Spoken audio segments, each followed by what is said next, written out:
इधर भारत के लिए गोल्ड मेडल की सबसे बड़ी उम्मीद नीरज चोपड़ा है। जी हां, आज अपने करियर का सबसे अहम थ्रो फेंकने वाले हैं नीरज चोपड़ा। पिछली बार जब उन्होंने जेवलिन थ्रो में गोल्ड जीता था तब 140 करोड़ उम्मीदों का ऐसा भार नहीं था जैसा कि इस बार है।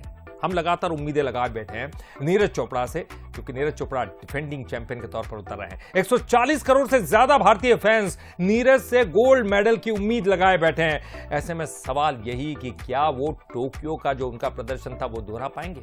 आज जीतने पर नीरज लगातार 2 ओलंपिक गोल्ड जीतने वाले भारत के पहले खिलाड़ी बन जाएंगे, इतिहास रच देंगे। जेवलिन थ्रोअर की अगर बात करें तो अब तक 4 जेवलिन थ्रोअर ही अपना गोल्ड बचा सके हैं, जिन्होंने लगातार 2 ओलंपिक गोल्ड जीते हैं। तो इनको अपना गोल्ड बचाना है, जो कि पिछली बार उन्होंने भारत के लिए कमाया था, आज फिर उनको बनाना है। तो जेवलिन में डबल गोल्ड जो है, और आपको बता दें कौन कौन से ग्राफिक्स के जरिए देखिए। एरियल लेमिंग स्वीडन 1908 और 1912 में लगातार उन्होंने जीता था, उन्होंने अपने गोल्ड को बचाया था। जोनी मायरा फिनलैंड की, जिन्होंने 1920 में भी जीता और 1924 में भी गोल्ड को अपने नाम किया। तो देखिए जेवलिन में डबल गोल्ड जीतने वाले आपको वो खिलाड़ी बता रहे हैं जिन्होंने दूसरी बार भी जीता।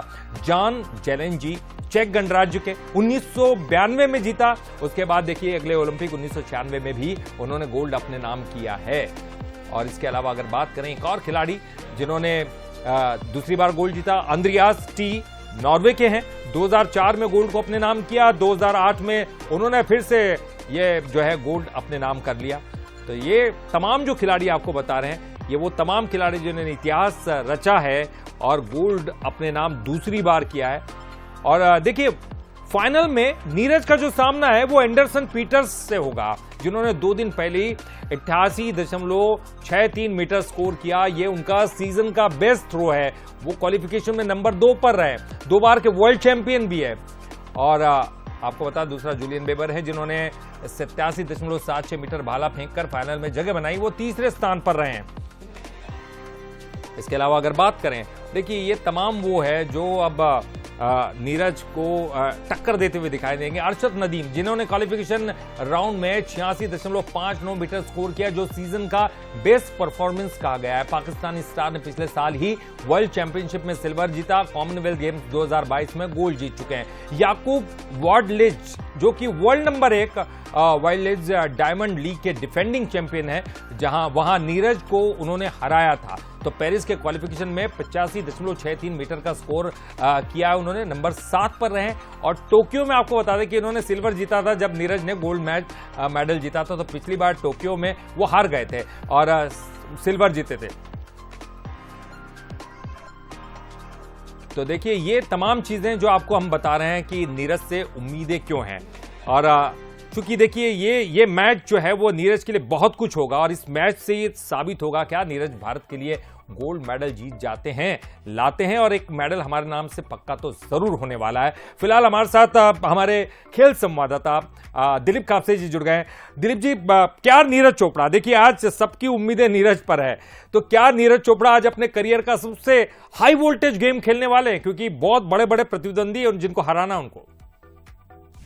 जी बिल्कुल, हाई वोल्टेज कह सकते हैं। उम्मीदों का सबसे बड़ा भार मैं समझता हूँ। 130 करोड़ लोगों की उम्मीद है उनके साथ है, और मैं समझता हूँ ओलंपिक्स में इससे पहले कभी इतनी श्योरिटी के साथ भारतीय उम्मीदें कभी नहीं रही है। हॉकी की अगर मैं बात छोड़ दूं कि जिस समय हम लीड करते थे दुनिया को हॉकी में, तब जरूर हम हमेशा मानते थे कि भाई हमारा हॉकी का गोल्ड पक्का है। एक लंबे अरसे के बाद पहली बार मैं समझता हूँ कि कोई एथलीट जो है वो ओलंपिक्स में गया है, और पहले से एक भारी उम्मीद है। हम समझ रहे हैं कि हम जो है वो गोल्ड जीत ही जाएंगे, और इतनी ये श्योरिटी और ये जो उम्मीदें हैं, ये जाहिर तौर पर एक पॉजिटिव एटमॉस्फेयर क्रिएट करती है खिलाड़ी के मन में, एथलीट के मन में। लेकिन कहीं ना कहीं एक प्रेशर भी गेन करती है जब इतने ज्यादा लोगों का जो उम्मीदें होती है आपके साथ।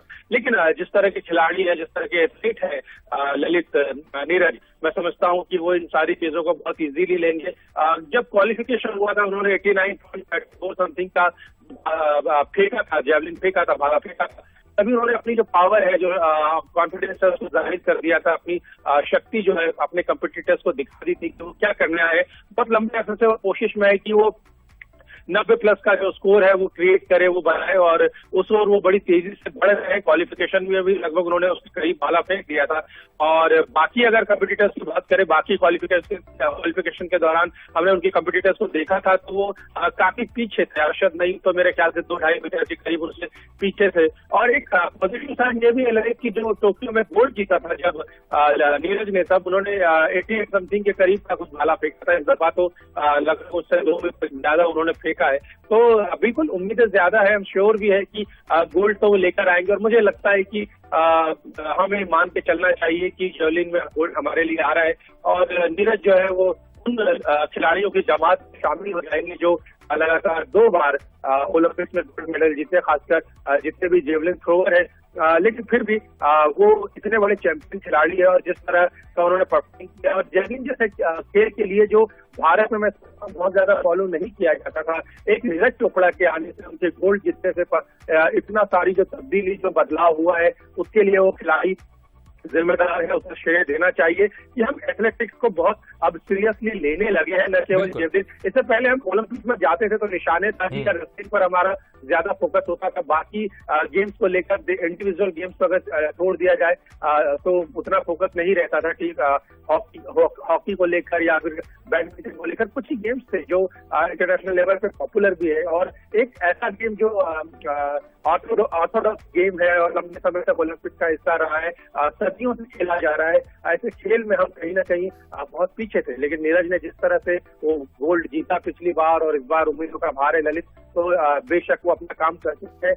एथलेटिक्स का एक, जेवलिन का एक ऐसा इंटरेस्ट पैदा कर चुके हैं भारतीयों के मन में कि वो हमेशा रहेगा। और अगर आज वो गोल्ड जीत जाते हैं तो जाहिर तौर पर यह और पुख्ता होगा ललित।